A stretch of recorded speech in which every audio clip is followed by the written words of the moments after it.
brothers and sisters, today, this day is called the Sunday of Orthodoxy, and the Church remembers on this day the victory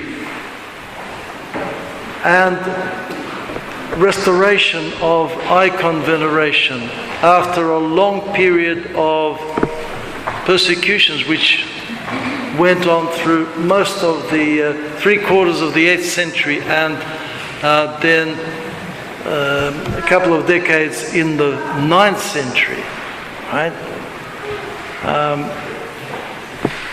The icon is not an idol as those who have only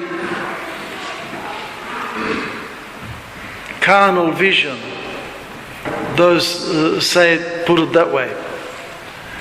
It is actually a word concerning spiritual vision. That's what an icon is. It is an image of the invisible God and humanity that is transfigured, transformed by God. That's what the icon tells us about. It shows us the kingdom of heaven. It shows us the glorified state. It's a window into heaven. Now, in the gospel reading, which the first Sunday gospel reading, the second was actually for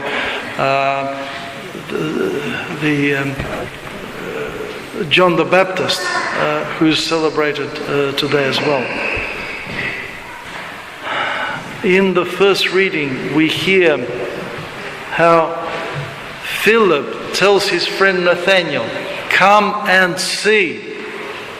Now, this is about vision. Both of these two young men were prepared to see Christ, who immediately opens himself to Nathaniel by saying, "Before Philip called you, I saw you under the fig tree." And the Holy Fathers explained that Nathaniel was actually praying for the Messiah to come when he was under the fig tree and when Philip had come to fetch him. Okay? So who can see when we pray? Obviously only God.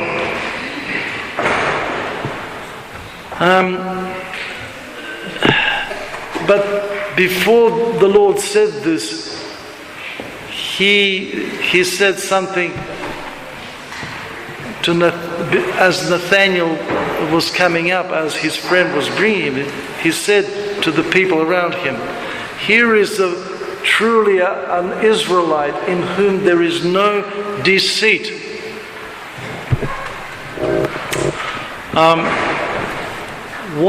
What is meant by that? Well, deceit is when there is a duality between God and the world within us. When we're torn apart, and we kind of fluctuate between God and the world, and we want to somehow put those two values together, and sometimes the world wins within us. All right?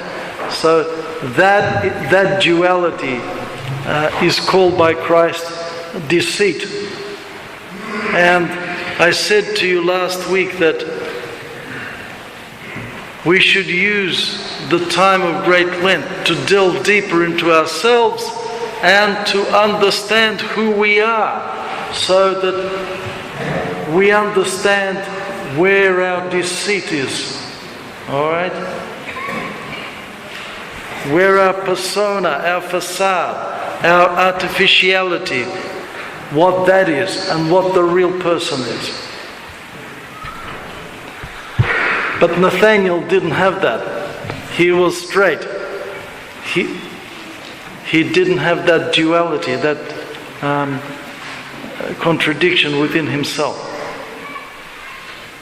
Because when we have that duality, we can't have spiritual vision.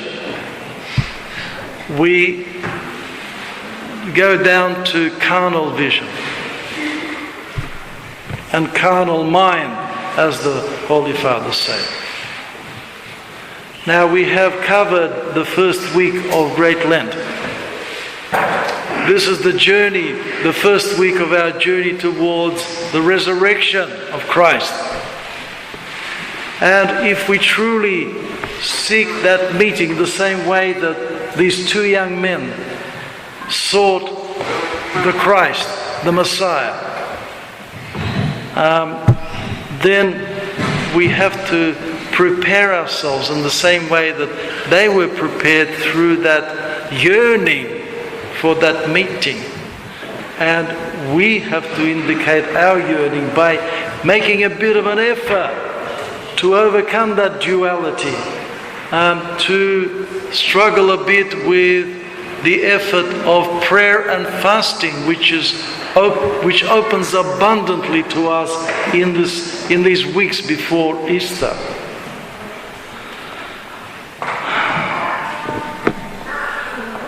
Because Christ puts it this way. In the Sermon on the Mount, he says, "Seek ye the kingdom of heaven first, and the rest will be added to you." So it's not that we can't have life in the world, but there has to be a hierarchy of values, and God and His values have to come first, and the rest comes second. That's all, very simple.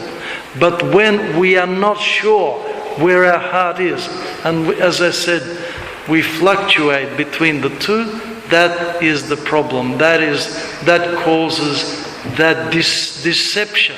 And sadly, it's mostly self-deception. Self-deception and self-delusion that creates, a false life within ourselves. So let us use this beautiful and valuable, precious time of every year of our journey to Easter to find out about who we are. Amen.